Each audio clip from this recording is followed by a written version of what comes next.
Hi and welcome back to Kwizie's how-to videos, and on today's episode we're gonna see how you can edit your quiz questions. So I'm just gonna pull this video out of my drafts, and basically it's gonna show you this page, but if you're creating brand new quiz, you're just gonna tap through the buttons and it's gonna eventually show you this page also. So to edit your questions, you're just gonna press this button, edit quiz question and answers.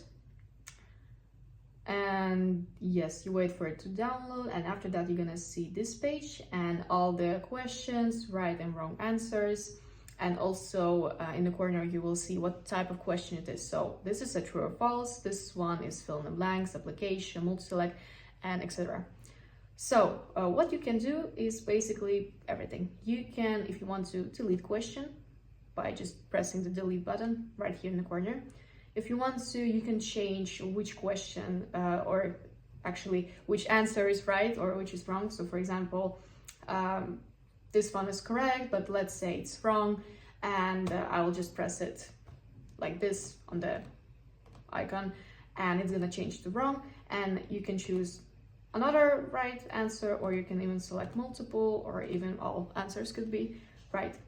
Or if you want it to be multi-select, but without the fourth answer, you can just delete one of those and press save, and it's gonna save your changes to this one. Also, you can choose what kind of question you want to add to this quiz if you're feeling like it. For example, let's add like fill in the blanks.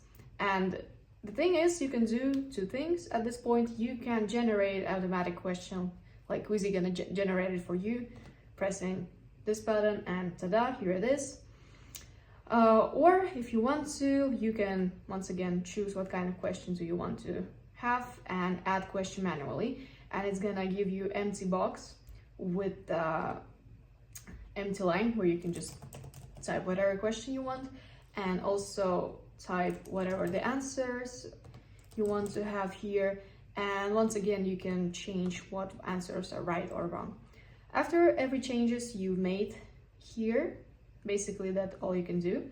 You're just gonna press return to quiz conditions, and all your change is gonna be saved. And basically that's how you do it. And after that, you just continue on your journey by editing your quiz. And that's it. Thank you very much for watching, and I'll see you in the next episode. Bye.